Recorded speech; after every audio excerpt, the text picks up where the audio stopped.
मैं Shrimati Nisha Sharma, botany department, SD government college Beawar. आज मैं विद्यार्थियों आपको विसरण और परासरण के बारे में बताऊंगी। विसरण क्या अभिक्रिया है? जब हम गैस के अणु को डिफ्यूजन या विसरण, जब हम कोई भी गैस के अणु, गैस या सेंट की शीशी को खोलते हैं किसी कमरे में, तो पूरे कमरे में फैल जाती है, क्योंकि गैस के अणु की जो सांद्रता है वो अधिक है और कमरे के अंतर्गत अणु की सांद्रता कम है। तो गैस के अणु का अधिक सांद्रता से कम सांद्रता की ओर गमन को विसरण कहते हैं। किसी गैस अथवा अन्य पदार्थ के स्वतंत्र रूप से संपूर्ण स्थान में वितरित होने की अभिक्रिया को विसरण कहते हैं। विसरण वह अभिक्रिया है जिसमें पदार्थ के अणु आयन उच्च सांद्रता से निम्न सांद्रता की ओर गमन करते हैं।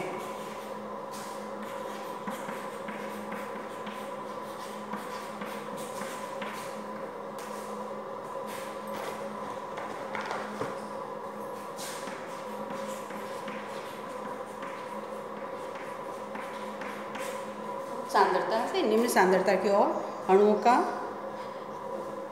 गमन होता है।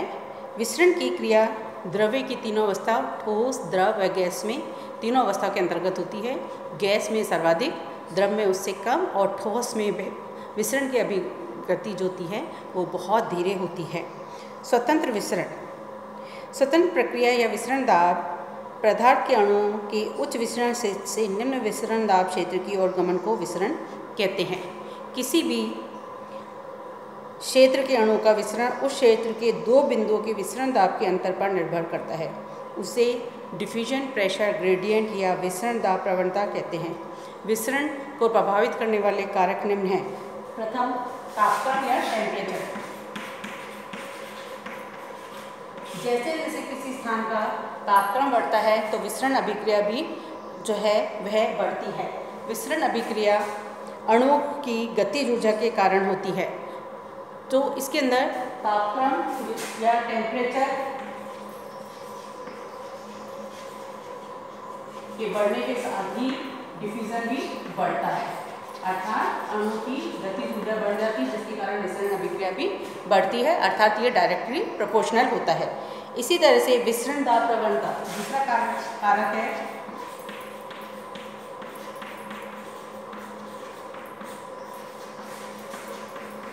विसरण दाब प्रवणता, विसरण दाब प्रवणता किसी भी तंत्र में दो बिंदुओं के बीच विसरण की दर उनके अणुओं के विसरण दाब के अंतर पर निर्भर करती है। पदार्थ के अणु अधिक विसरण दाब के क्षेत्र से कम विसरण दाब क्षेत्र की ओर गति करते हैं, अर्थात अणु का मूवमेंट किधर की ओर है? High diffusion pressure to low diffusion pressure. तीसरा कारक है विसरण का माध्यम। विसरण किस माध्यम के अंतर्गत हो रहा है? यह माध्यम जिसमें द्रवों का विसरण होता है इस प्रक्रिया को प्रभावित करता है। विसरण माध्यम की अधिक सांद्रता व घनत्व विसरण क्रिया को मंद करते हैं। चौथा कारक है घनत्व, डेंसिटी या घनत्व। घनत्व किसी पदार्थ के अणुओं की विसरण दर उसके आपेक्षिक घनत्व के वर्गमूल के व्युत्क्रमानुपाती होती है। R = 1/वर्गमूल D। इसके अंदर R विसरण दाब है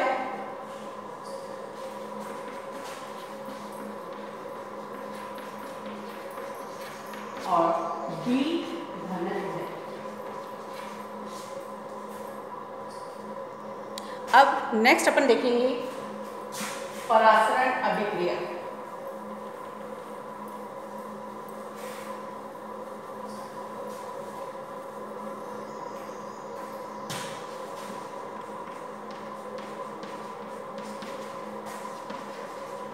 ऑस्मोसिस।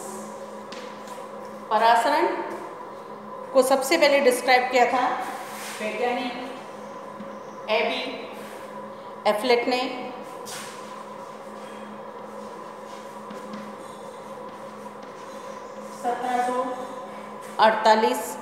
ईस्वी के अंतर्गत एबी नॉलेज ने इसे एबिन नॉलेज ने 1784 में सर्वप्रथम परासरण क्रिया के बारे में बताया। वैज्ञानिक क्रीफर्ड ने 1887 में 1887 में इन्होंने ऑस्मोमीटर का विकास किया। परासरण मापी के बारे में जानकारी दी और ऑस्मोसिस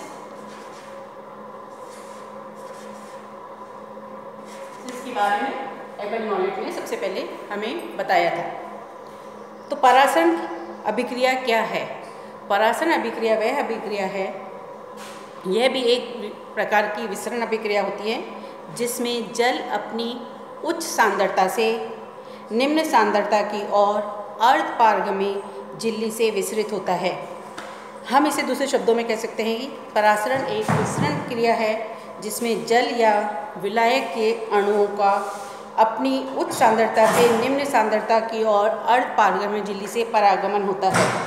इसको हम एक आलू के परासरण मापी के द्वारा समझा सकते हैं। हम एक आलू लेंगे, उसके अंदर इस तरह से कैविटी बनाएंगे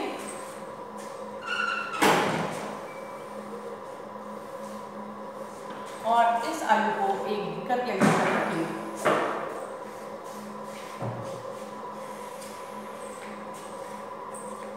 इस कैविटी में एक कैपिलरी ट्यूब लगा देंगे।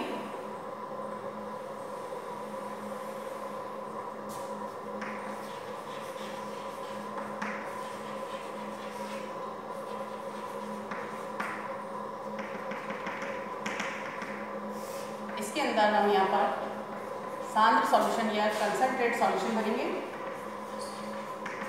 और बाहर जो है इसके अंदर टर्नोविलियन डाइल्यूट सॉल्यूशन भरते हैं।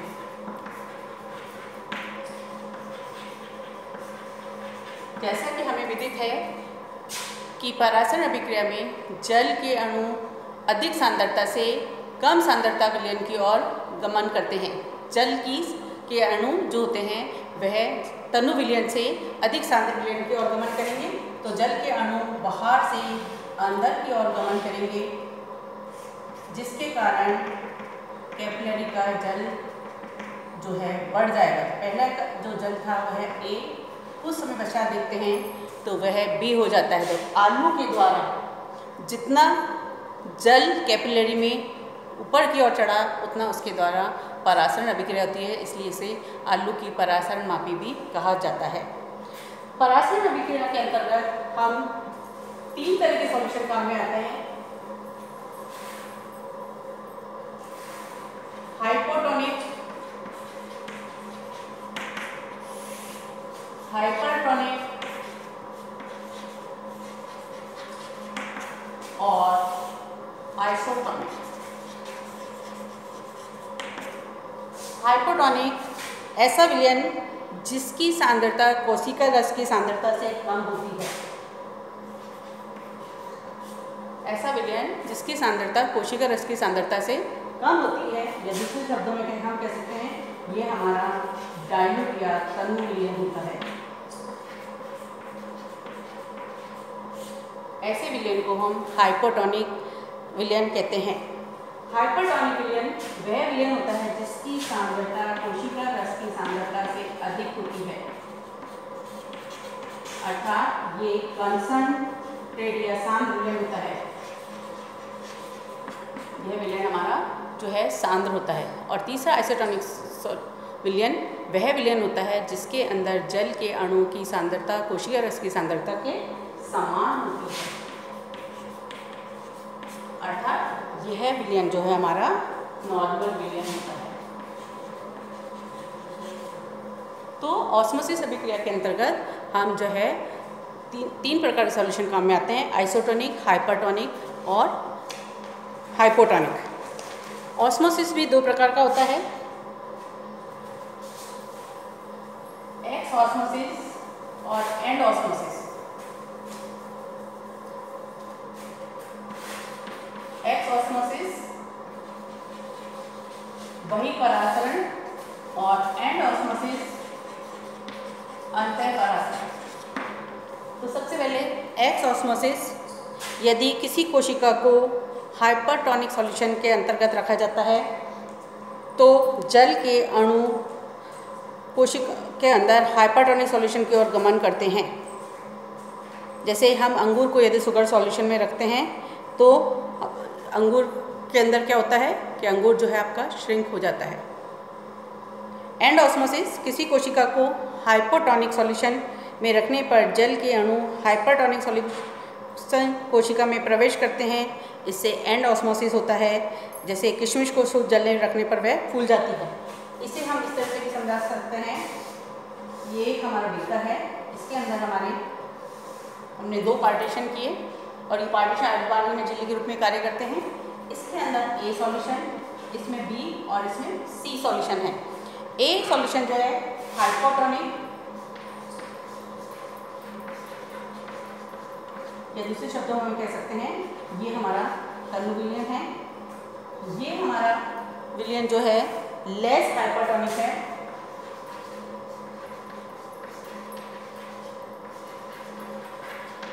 और ये हाईली हाइपरटोनिक है, बहुत अधिक कंसंट्रेट सॉल्यूशन है।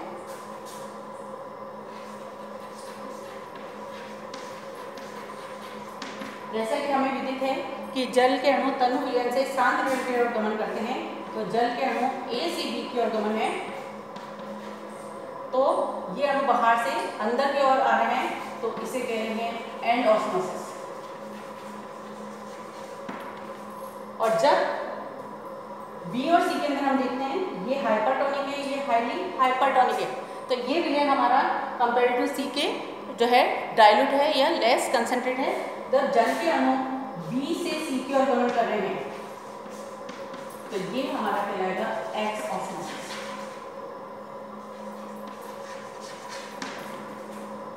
तो इस तरह से 2 प्रकार का ऑस्मोसिस होता है, एक्स ऑस्मोसिस और एंड ऑस्मोसिस।